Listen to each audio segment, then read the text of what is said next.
What is going on, everybody? Happy Tuesday. Not the ideal Monday slate for me. Did okay on FanDuel, lost again on DraftKings.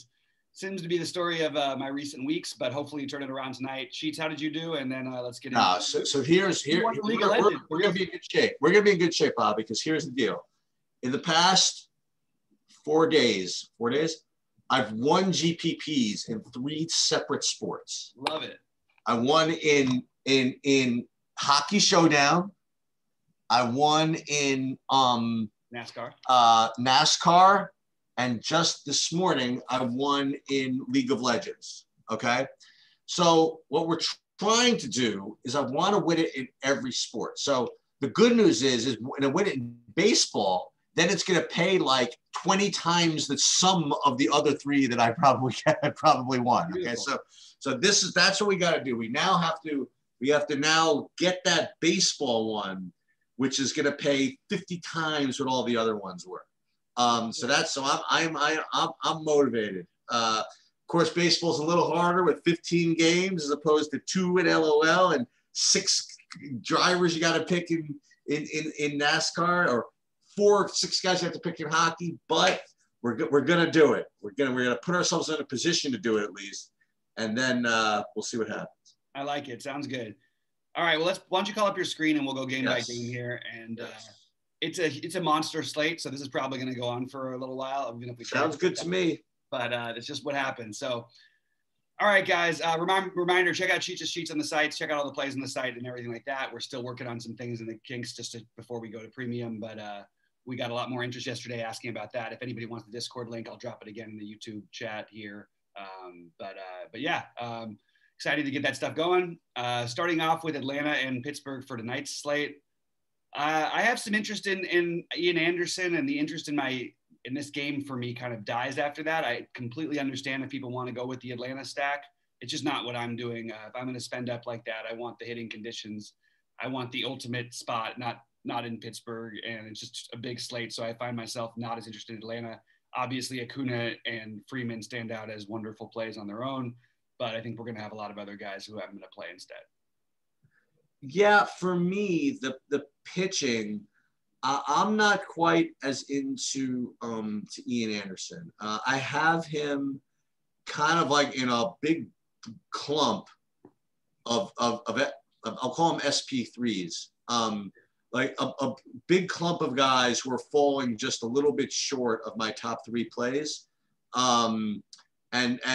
and he's one of them. And he actually rates to be probably the highest owned of all that group also. Not that he's going to be that chalky, but I feel he'll be over 10% at least. Oh, yeah, I imagine. So, no, I'm not getting to that really, I don't think. Atlanta, I do have on both sites as a stack that I'm going to get to. I don't have them as a priority by any means. But, you know, again, it's what we talk about. It depends on how many lineups you run and what you're looking to do. I definitely think that, you know, if you played, I don't know, I haven't really done a full run yet, but if you play 20 lineups, you'll probably run into some Atlanta. But they're not any big priority for me at all, actually. Yeah. That's where I'm at, sort of. The one off I would recommend in this game, and Sheets, you're going to say this guy, just look what he's done lately. Since you just went off on his name, you got the highest point per dollar guy every day in Ben Gamel, coming out. Oh, I was going to text you that yesterday. 43 fantasy points. He's hit 4 home runs in his last 5 games. He hit 2 yesterday. He also had another one a few games prior. I am absolutely going to take some shots on Ben Gamel at the minimum cost, 2K. And what's weird is I don't think anyone else is going to actually play him. So somebody's got to we keep saying this. Someone's just got to do this. You got to cut back to my clip where it said, you know, Ben Gamel really sucks at hitting the baseball. I'm pretty sure it's exactly the words that I used. Yeah, you triggered him off for sure. Because I sure did. Got on it like a poor man Schwarber type of tear. I mean, Gamel, I think when he crossed the plate, he put on like a Linkoping hat or something like that, and as paying homage or something like that. So I don't know what was going on with that, but I didn't get so much Pittsburgh though as a stack. You wouldn't stack them at all, would you? No. I don't really want any other pieces. It's just his minimum cost, and he's shown his. As I said when you said that It's frustrating for me because this guy's got talent and he's never really gotten it there. But I will definitely take a shot with him here. All right, moving over to Toronto and Baltimore. This is definitely a spot where you can stack Toronto. I tend to prefer to stack them at home, although they're moving to another great hitters park in Baltimore. You've got Spencer Watkins and then a garbage bullpen behind him in what is basically going to be a bullpen game. I'm open to it. I'm not sure the pricing is going to allow me to do it the way I want to, but I definitely have them as one of my favorite teams in terms of expected raw points. So they're not my favorite on the board, but they're up there as usual with the Blue Jays, and I have zero interest in the Baltimore Orioles. Well, one of us might win, I think. You're going to go with the Orioles? Yeah. And it's funny. I always seem to I guess by accident gravitate to teams against Steven Matz, really for no reason. I mean, because he never really gets shelled. But their rating is their rating is really, really cheap and good values. And if I want to play DeGrom, I certainly want to look for that kind of thing. So I do like Baltimore. I mean, part for one of the reasons you said. I mean, look, there's Coors, there's Toronto, and then there's Baltimore as far as top up hitters park upgrades, I think, this year. So I don't know. I'll try it, I guess. So for me, it's Baltimore, and there's one other kind of like semi-cheap team, and there's another one. So I have Baltimore as kind of one of the top options. And if you don't want to stack them just individually, there's just like I mean, for me, the whole bunch of guys are really cheap, like Austin Hayes at $3K, Santander 2,800. I guess those are just the two. I mean, nobody, and I guess those two would be the reason why everything else ends up so cheap. But yeah, so I do like those two guys at least as one-offs, and I do have some interest in Baltimore, and I did not get to either of the pitchers. Yeah, so I like the plays you mentioned. I would even include Pedro Severino if he's batting. Yes. So I don't mind that. I do think Hayes was the one who stood out to me the most. Maybe Santander I could get behind. The outfield is pretty loaded, so I would probably just play one of those guys because I don't really want to use up two outfield spots on Baltimore. But I do think they make sense. And even from a pricing standpoint, you get guys like Mancini cheap. Like they make sense from just a pure money standpoint. It's just. But they actually have to do something somehow. Yeah, somehow they have to actually hit the ball. But there's worse. I don't think it's the worst idea in the world. And I really do like the. I briefed over the Blue Jays, but I do think that if you're playing them, Springer's going to be, I think, the most popular of all of them. I would try, as always, I say the same thing. Try to get Vlad in. Bichette can't be that high owned ever because there's too many good shortstops. People don't like to pay this price for Marcus Semien on DraftKings. They're going to be more popular on FanDuel, but I think they're definitely well in play on DraftKings as well. Hey, if you could get them, sure. Yeah, it's just a matter of getting. I know. I hear you. It's tough. It's tough. So we have the chalk in the game of this whole thing coming up in the next game. We do, huh? Oh, you know what? I'm on a different thing than you are. So let me get on the same screen. Well, yeah, we're one off of that. No, we have not chalk in this next game actually with Baltimore and I'm sorry, the Dodgers and Miami. This is a game where I like both. I just don't really. I'm not going to play either pitcher. It's an extreme hitters umpire. Okay. If you wanted to take a shot on the Dodgers, I just don't think this is the right slate to do it against Lopez. I know he had a bad out. I don't really know what happened. Oh, he got hurt. He got ejected after hitting Acuna last time out. I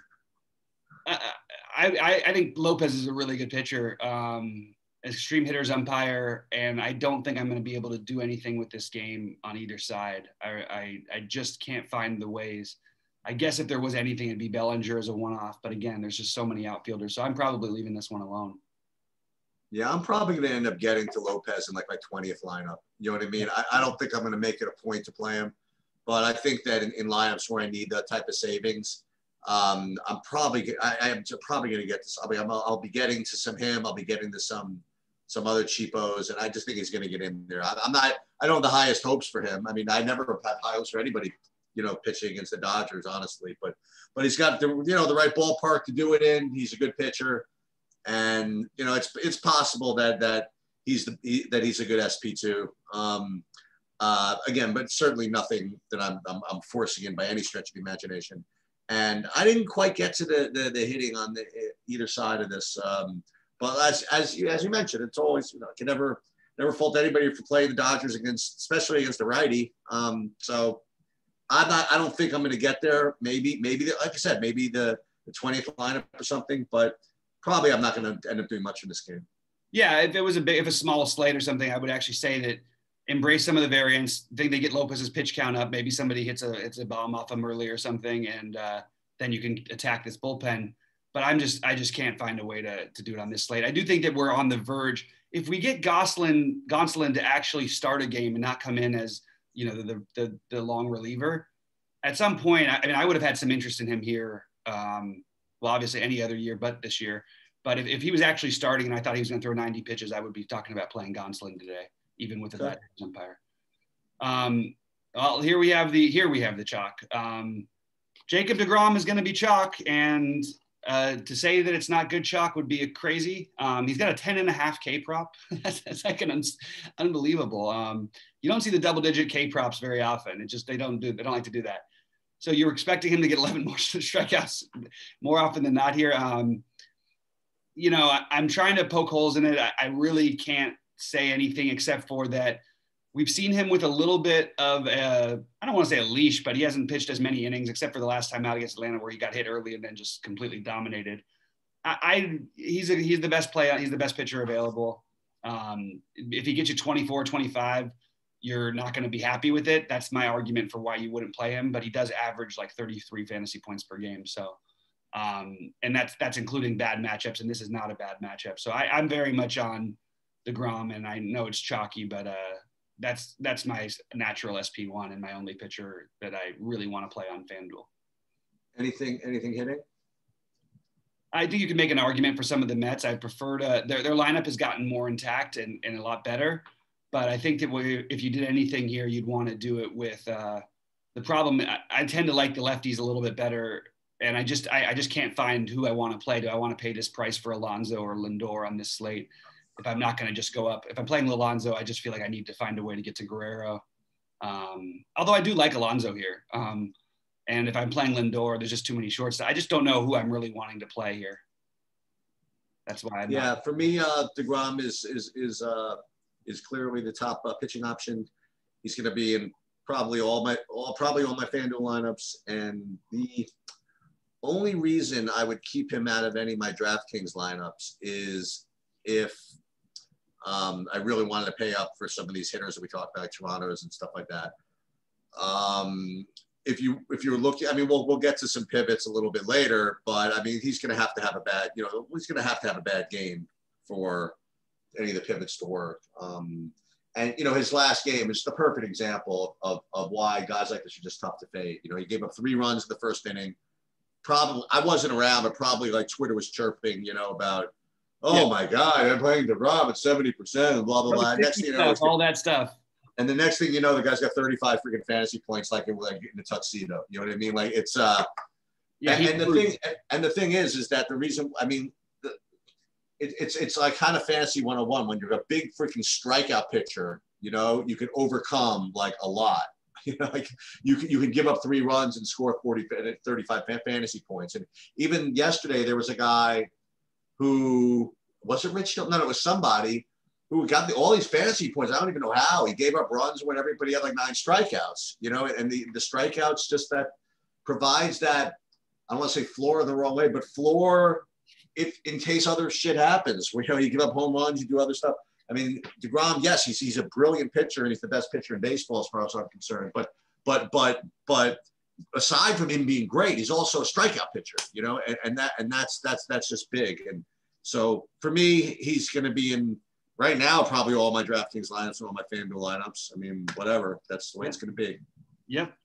So I've got a strong take on this next game coming up. I do want to mention Kevin Pillar is the one guy who stood out for value on that game, but I think you could do better using that outfield value on a guy like, I think Austin Hayes is a better play than Pillar because he's going to Well, actually, they both have pinch hit risk. But I think I would lean Austin Hayes top of the order a little bit ahead of Pilar here. But it's close between those two, I guess. That would be about an even.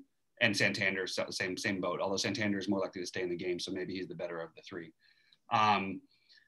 This Philly-Chicago game, it's interesting because, this is the highest run total you'll see against Aaron Nola pretty much most of the year. And I'm not going to play Aaron Nola today. The Cubs have struck out more than any other team over the last, now it's like 45 days or whatever. But even over the last month as well. So this is completely, do we want to risk it with the weather? We saw that the weather can let us down sometimes, like yesterday. Scored 9 runs. I mean, the Cubs scored 9 runs. Phillies did. Oh, no, they scored like 13. Oh, they did. Oh, okay. I mean, I stopped watching it after the 8th. I mean, the Cubs didn't score anything hardly. They got 3, I think. But that's what I meant. I was more on the Cubs, and as were most people. Oh, okay. I am all over the Phillies today. I think this is your value. I don't know why this with DeGrom seems to make the most sense to me. I mean, JT Real, these are value plays. JT Real Muto is a value play. Didi Gregorius is a value play. Odubel Herrera at 3,400. These are not huge differences. And then you can get into McCutchen and Segura also. They're all, I have them all written up as value plays. And that's a full stack right there if you just leave Harper out and Hoskins. Everybody else is extremely fairly priced, and Arrieta is awful, has gotten away with some really, really lucky stuff in those last couple outings. And even in doing that, it's not like, I don't know, he can't get lefties out. I think that this is a great spot to, especially the Gregorius, Herrera are my favorites because they're the lefties. And Harper obviously, but Harper's going to be harder to get to with this price, which is again, more reasonable though, 5K. So I love the Phillies. They're one of my top stacks at the moment, maybe in fact my top stack on the slate. You have Joe West, who's considered a neutral umpire now. I've always considered Joe West a little bit on the pitcher side. So that's one thing you get a little bit different from. I've got my old sheet and I've got my current sheet, and I always have him a little bit on the pitcher side. But I don't care. I'm just going for it today, and I'm going to be all over the Phils. When you subscribe to True DFS and get to premium stuff, you'll get to my rankings and stuff where I actually rank stacks using different metrics and stuff. And it's been free for like a little while, and I refer to it during here. And I will tell you right now that the Phillies actually do rank as the top stack from a value perspective, the way I look at them. And Bobby and I, we don't talk about the slate before we get in there, and they do rank to be the highest on 2 different metrics the way I rate them. The issue I have, Bobby, is that I also have them ranked as the chalkiest right now. Interesting, but it's early. Yeah. And just because the guys that I have ranked, are the chalks, doesn't mean you have to play the chalkiest guys of the Phillies. Like you were saying. I mean, you could go, like Didi lefty versus lefty, and hope he doesn't get as much. No, it's Arrieta. He's a righty. Oh, sorry about that. Okay. So yeah, I mean, for me, the guys that I have are actually Harper, Real Muto, Segura, McCutchen, and Didi as the top whatever. But I do have them really, really high on. So that's going to be only my issue. But I do have them ranked, as right now the top value. So I'm with you with respect to the Phillies being a really, really, really top play. And I don't have I have very minimal interest in Nola here. You could look at him as a pivot off of DeGrom. He certainly has the ability to score a lot of fantasy points. It's very, very difficult in these conditions. But again, I'll go back to, I'll throw it out to Maxim Saberson about this. He was making a case, this is like a year ago, but whatever, that on the one hand, these outward wing games to Chicago are really good for the home run hitters, but for whatever reason, they're also good for strikeout pitchers. I don't think I'm going to get there, but I certainly can, won't kill you if you play Nola. He has been freaking lights out most of the starts this year. So he certainly is in the mix. Nothing for Arrieta, and I didn't get to the Cubs at all. Yeah, if you were going to get no ownership on Nola, that would be one thing, but I don't have that as probably being the case. And because of his recent, I don't even say his recent, he's always been a really good pitcher, but the strikeouts have been out of control lately. Right. Of course, when he strikes everybody out, he doesn't tend to go 6 innings. So it's a little tricky. And even thinking about him on FanDuel is a little tricky for that. Plus you have the wind going out. And I agree with that assessment from Max. The difference is, do you want to make that kind of a play? Because even giving up runs on this slate is going to be an issue. You know what I mean? I agree. It's a huge slate, but I do see it. And I think that, in terms of playing them together, I just think there's other ways we can get different on this slate personally. I agree. And then we have Detroit at Texas. Okay. So I'm going to start off with, I'm going to keep playing Joey Gallo. That's not going to change.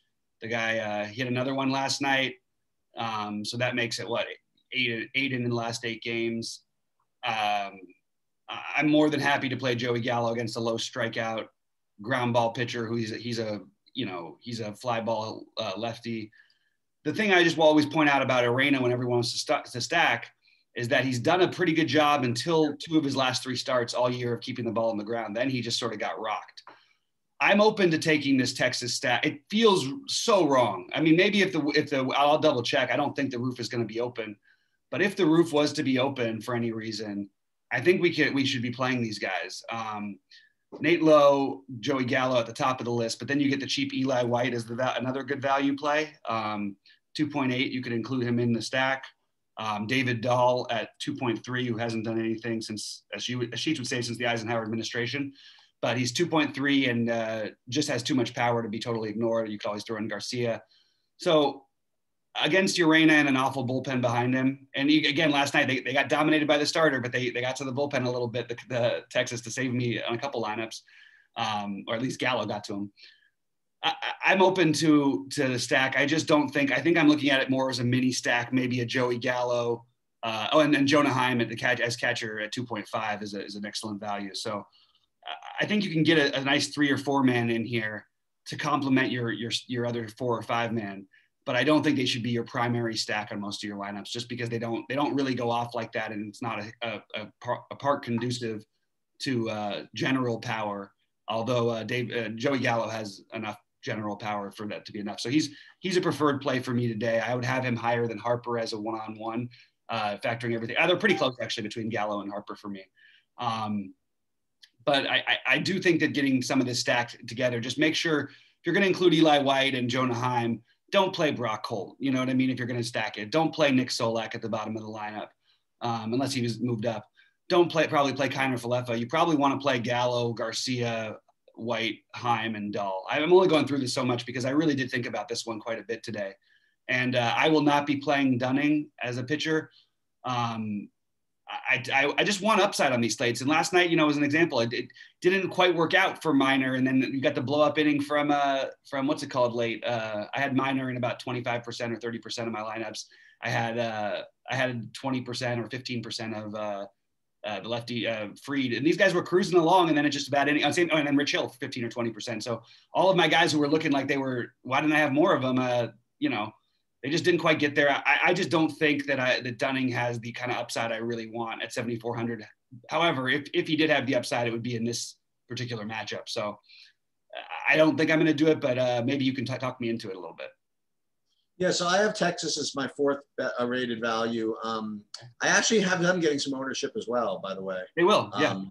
Yeah, so and the guys I have are the guys you mentioned pretty much: Gallo, White, Lowe, Heim, and Garcia. I don't know if you mentioned Garcia, but Garcia.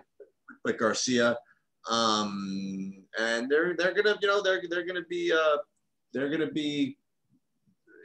a good piece of value. They are. I mean, on these DeGrom slates, these are some of the guys you want to look for, right? So they're going to be owned, and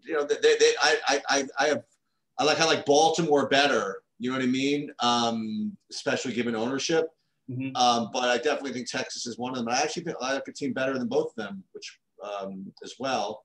But I do have Texas rated pretty high, and I'll get to them. We gotta watch the ownership there, and I agree with you with respect to the Brock Holt things. You know what I mean? You just don't need to be playing guys like that.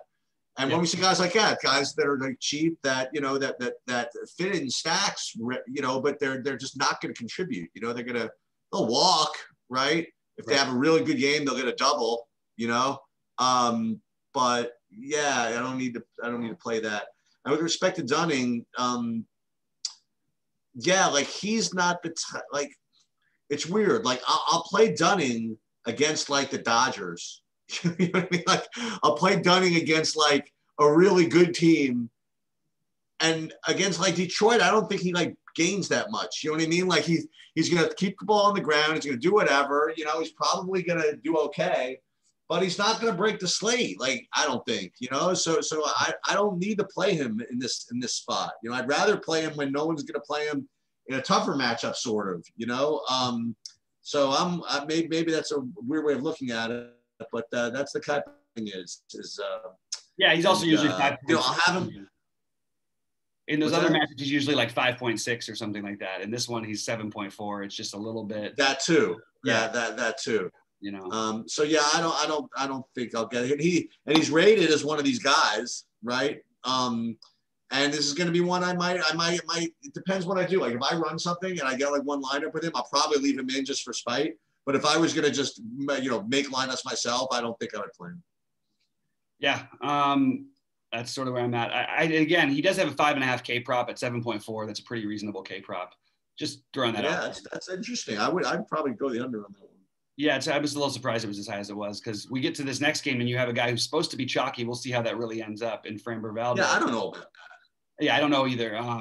But he's a really good pitcher, but he has the same K prop as Dunning, just to give you an idea. So if we're really expecting him to have the same amount of strikeouts or roughly so Vegas is, very easy pass for me.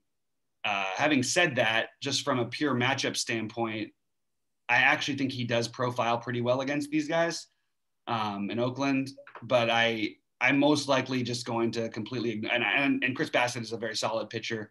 I don't think that I want to particularly take him at 9.8 playing against Oakland. He's been really good in general all year. But I'm probably leaving this game alone as of right now. Yeah, I have literally nothing in this game. Yeah, I can't even find a one-off that sort of suits me. Even the guys who are cheap are going to get pinch hit for. Maybe. I don't think I'm going to play Chess McCormick again, although I do like that kid a lot. But yeah, I think that I'll just move on in this particular slate. And then we get Bubic and Castillo. Now, unlike the other ones, what I was saying, I don't think I would mind taking a shot on Castillo here. No ownership, does have the upside. It is a tough matchup in terms of strikeouts, but has been really, really good again. And this is why it's maybe it brings guys like Dunning back into the conversation, because I don't think Castillo necessarily gets way over 20, but I feel pretty good about his opportunity to get 20 today and 20 to 25. So I have him on my list, but I don't love it. It's just a long shot, tournament play. And then we get into the hitting, and I think that we are going to want some interest in these Reds here today. They're one of the other stacks that I have is going really low owned that are really expensive, maybe a little bit cheaper on FanDuel, but you have Suarez, Aquino, and Stevenson to balance out some of the prices. And it's not that Stevenson's so cheap at catcher, but he is batting in the middle of the lineup at 4.1. So you get those three guys in at reasonable prices, Suarez, Aquino, and Stevenson. Maybe you make it a 3-man like that, or maybe you turn it into a 4-man with Castellanos or something like that. That's what I've got right now, but I don't think I'm not like overwhelmingly in love with it. I just, I do have them on my list. I'll end up getting to some Cincinnati as well.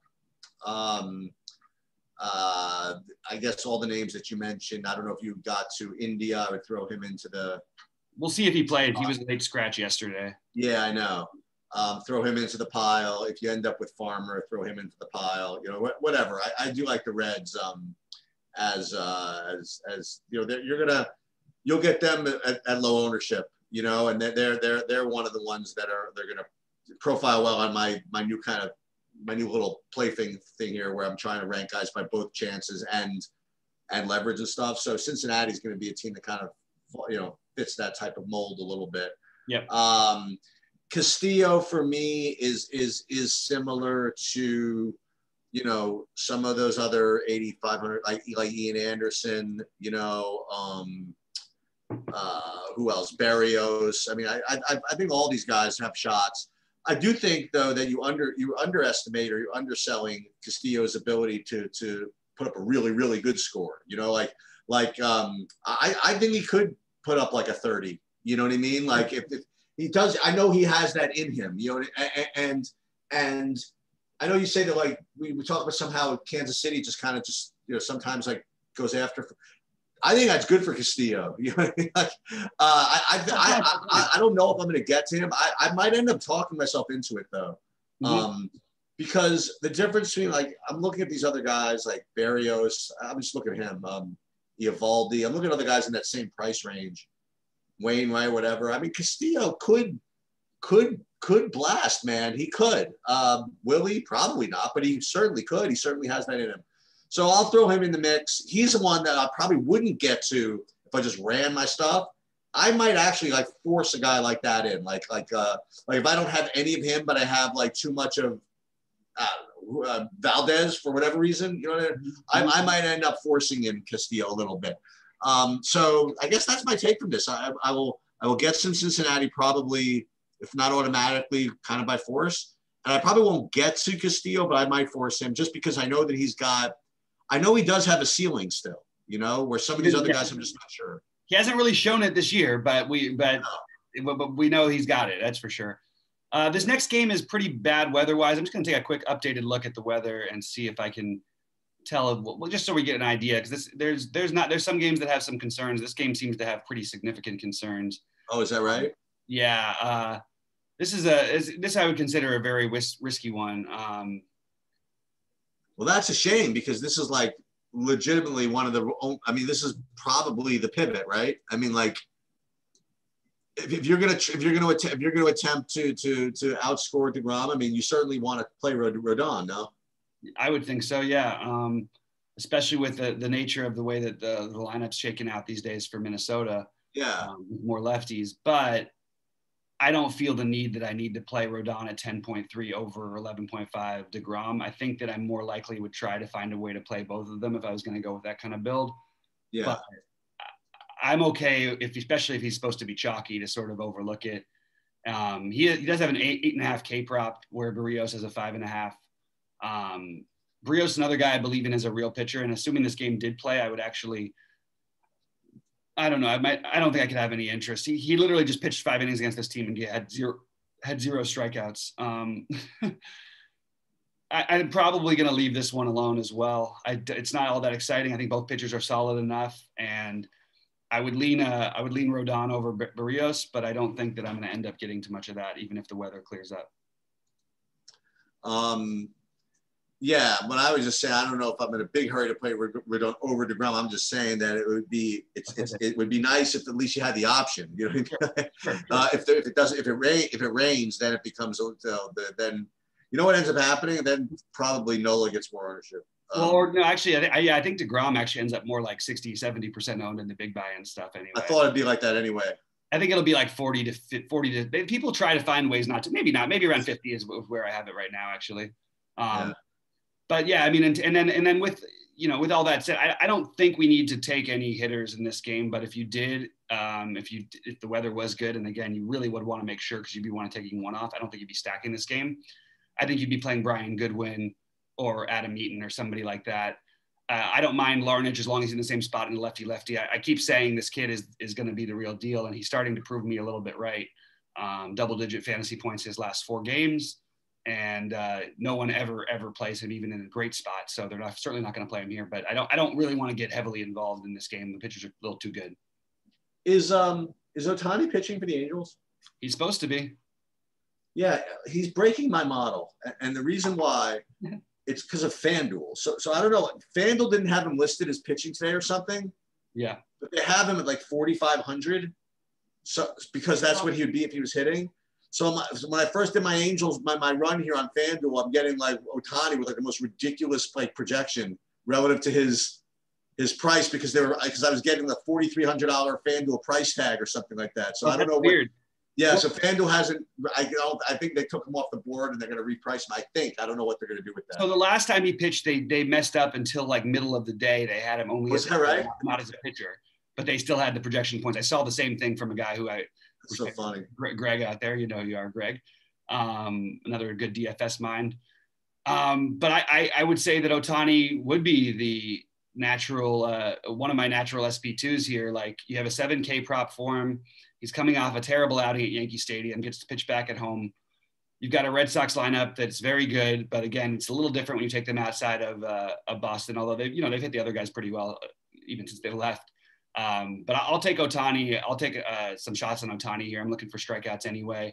I think he, again, didn't really wear himself down against the Yankees the other day because only had to pitch 2/3 of an inning. So I don't mind Ohtani at all. And I think that, just the recent poor performance might have people off of him. So you have a guy who has got a higher K prop than anybody. We just mentioned other guys in the 83 to 8,600 range. Not one of them has a K prop above 6. He's got a 7K prop, which is, and look, you shouldn't treat these like gospel, but that is a real thing.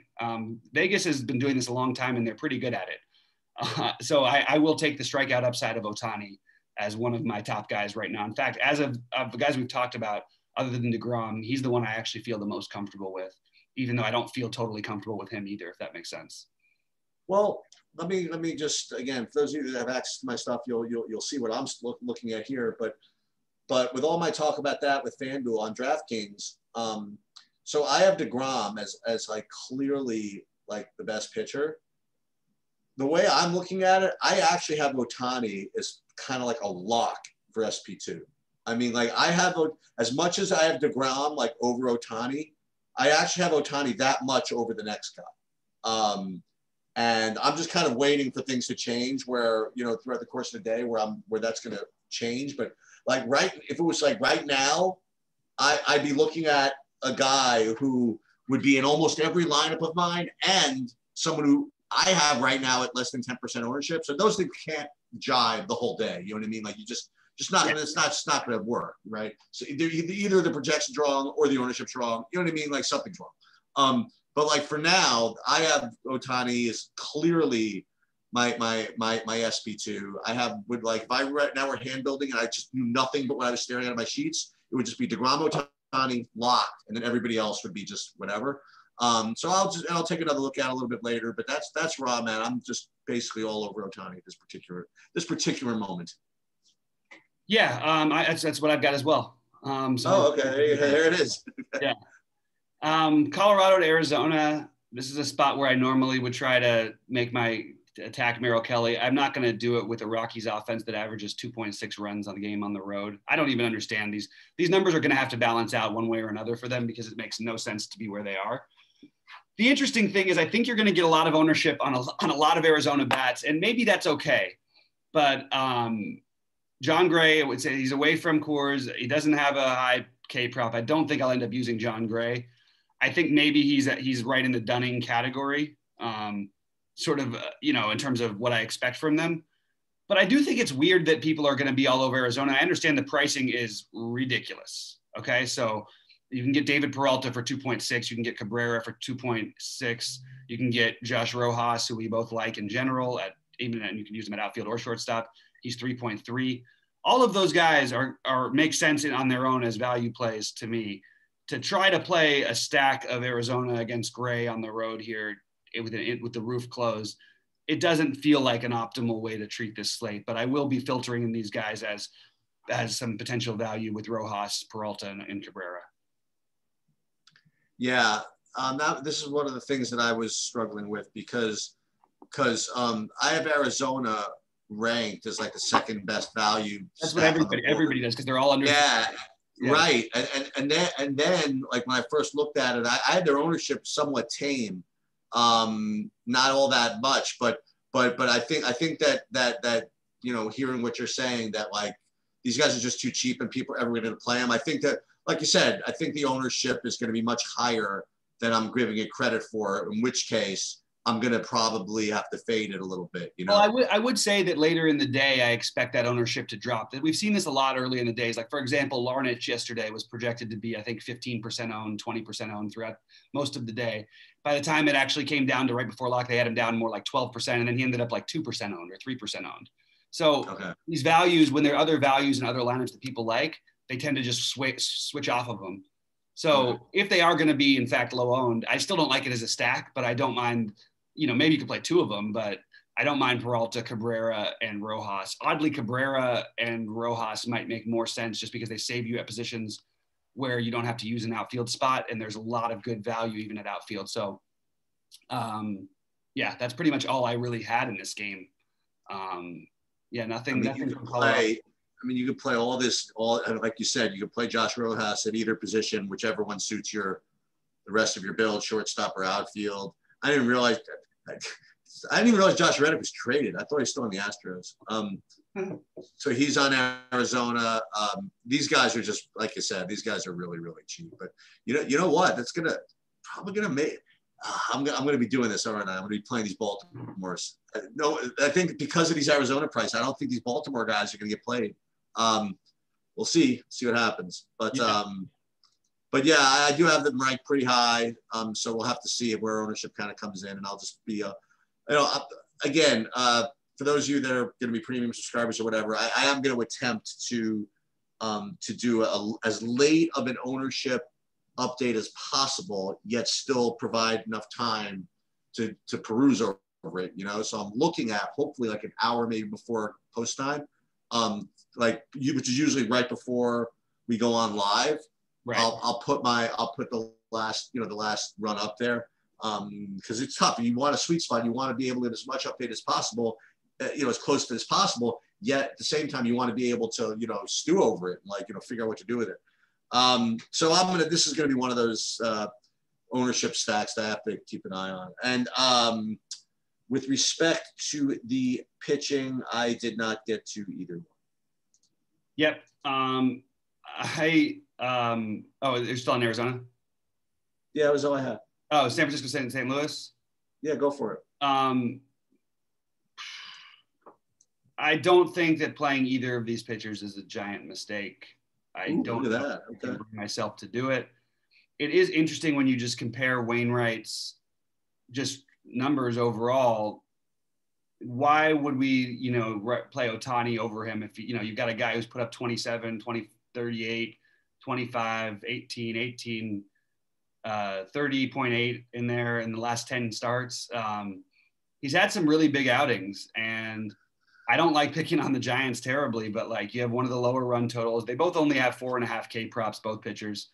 And then you get St. Louis, who struggle with righties this year. So personally, I'm probably not going to end up doing it, but if I was playing a bunch of lineups, these guys would at least be in 10% of them. I just don't think I'm going to do it on this slate personally. Dunning, we'll get to Talion, Lopez, Cueto. I think Cueto is right in there with these guys, as Deaners. I think you play 20 lineups. Again, if you get to one or two of them, great. I wouldn't just go out of my way to make sure I had them though. And that's and I think both these pitchers are certainly competent enough to keep me off of the hitting from this game. Totally agreed. No interest in the hitting, but I wouldn't be surprised if you saw a 20 plus out of one of these guys, which at these prices on today's slate is probably going to be good enough. Now that takes me back to maybe I should consider Dunning more in play. So I am making a note of Dunning on my list here. That K prop was very surprising when you told me how high that was, huh? Yeah, 5.5. Maybe my perception of him is just incorrect. My perception of him was guy going out with glasses, throwing sinkers, getting ground balls, maybe going 5 innings. Is he really rating to get 6 strikeouts in his 5 innings of work that he's going to get? I mean, he's done it once in his last 9 starts, but in all fairness, this is the best matchup and the best strikeout matchup he's had. So, okay.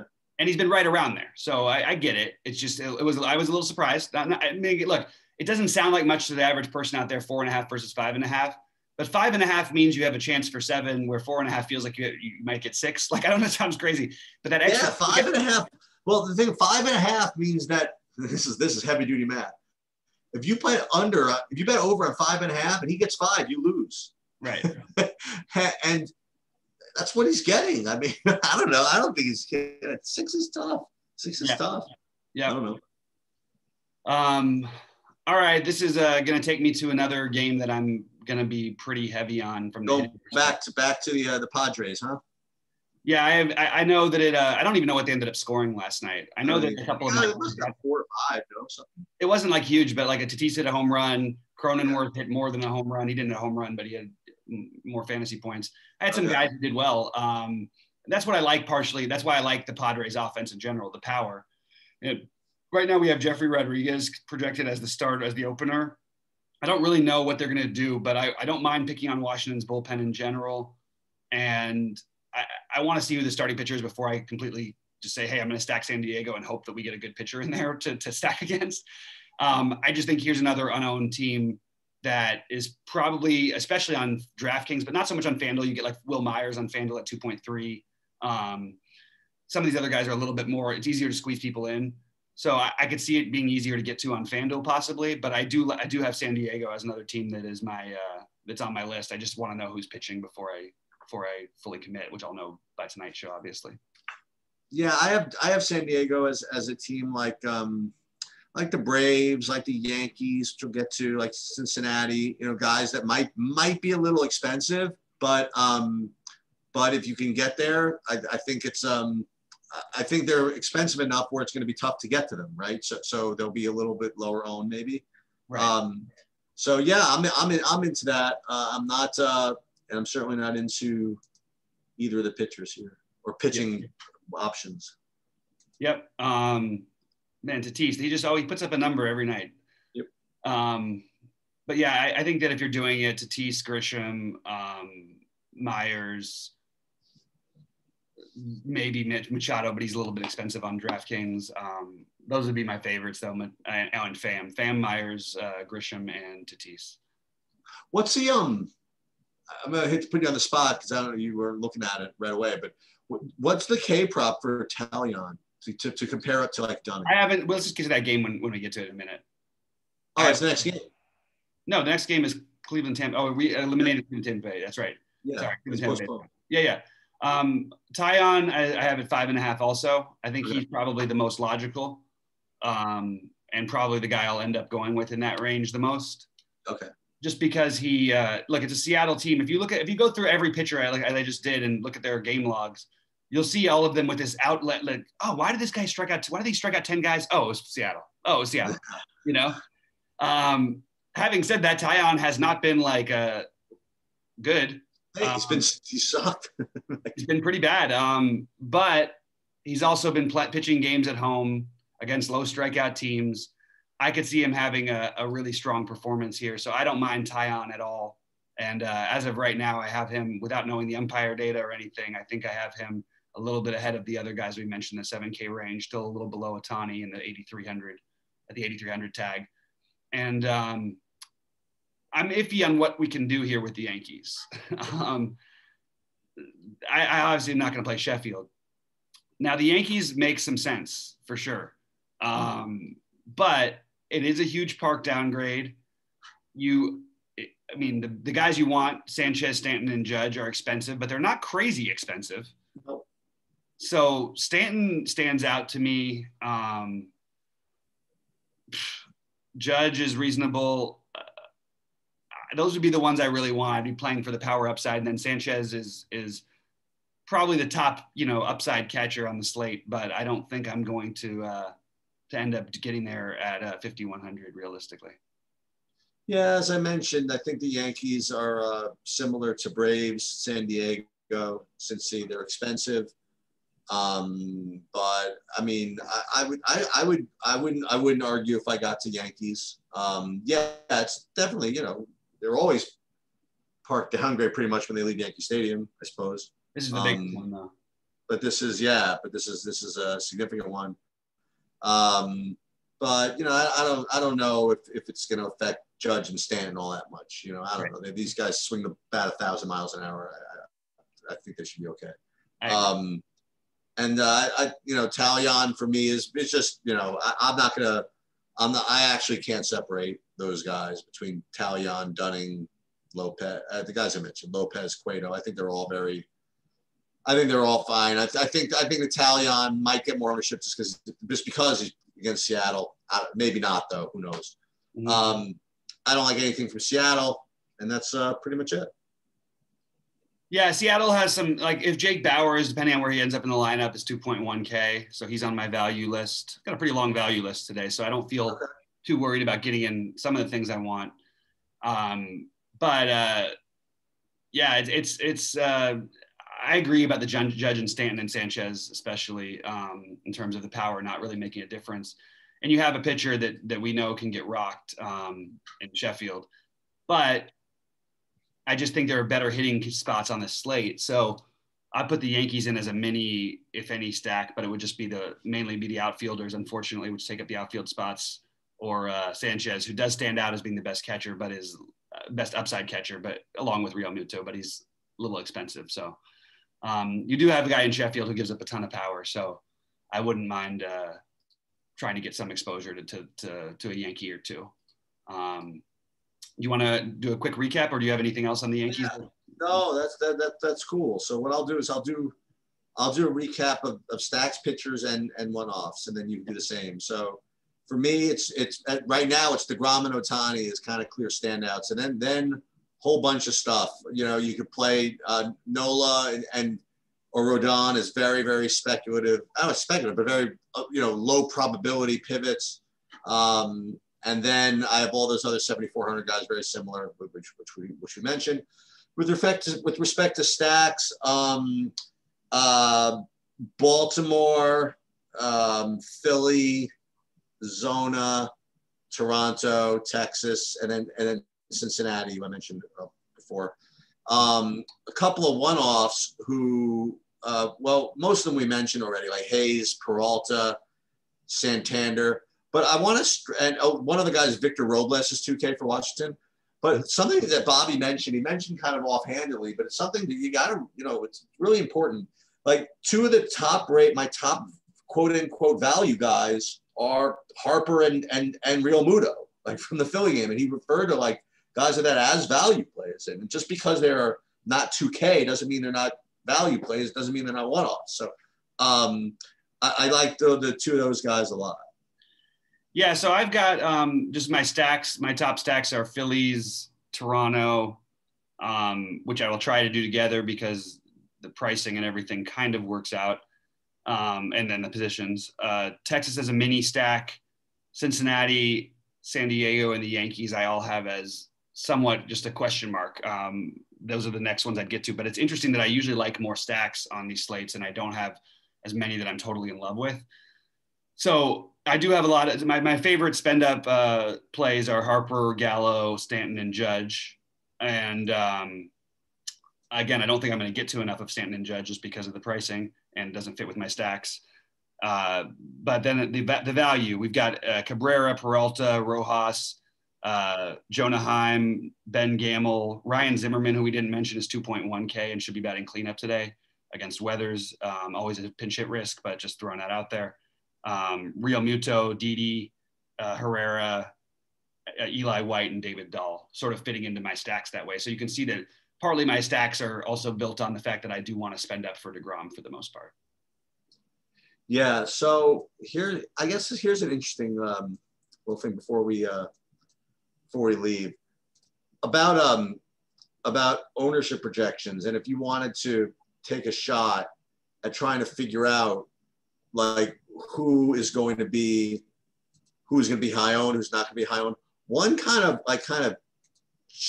cheating way that you can do it is very simply you go to either our site or wherever it is you can get kind of reliable projections, and you load optimizer, and then you just run like as many lineups as the thing will let you run. And what you do is you got to set it to like have to lean towards 4 or 5 man stacks. That's mostly what you want to play, and just see which players show up the most, you know, in Right. those lineups, because it's not necessarily going to be, you know, the like the Tatises or the Toronto guys, because it's not just like who rates to have the highest scores. It's who you can get in, you know, and who you can get in given the pitchers that are available that you're going to want to play also, you know. So yeah, that was my one kind of lesson for the day, I guess. Nice. All right. Well, good luck to everybody out there. We'll be back with you at 6 Eastern time, and let's crush it today. Let's get some good vibes going. All right. We're gonna do a quick NBA one, and we'll see you guys shortly. Sounds good.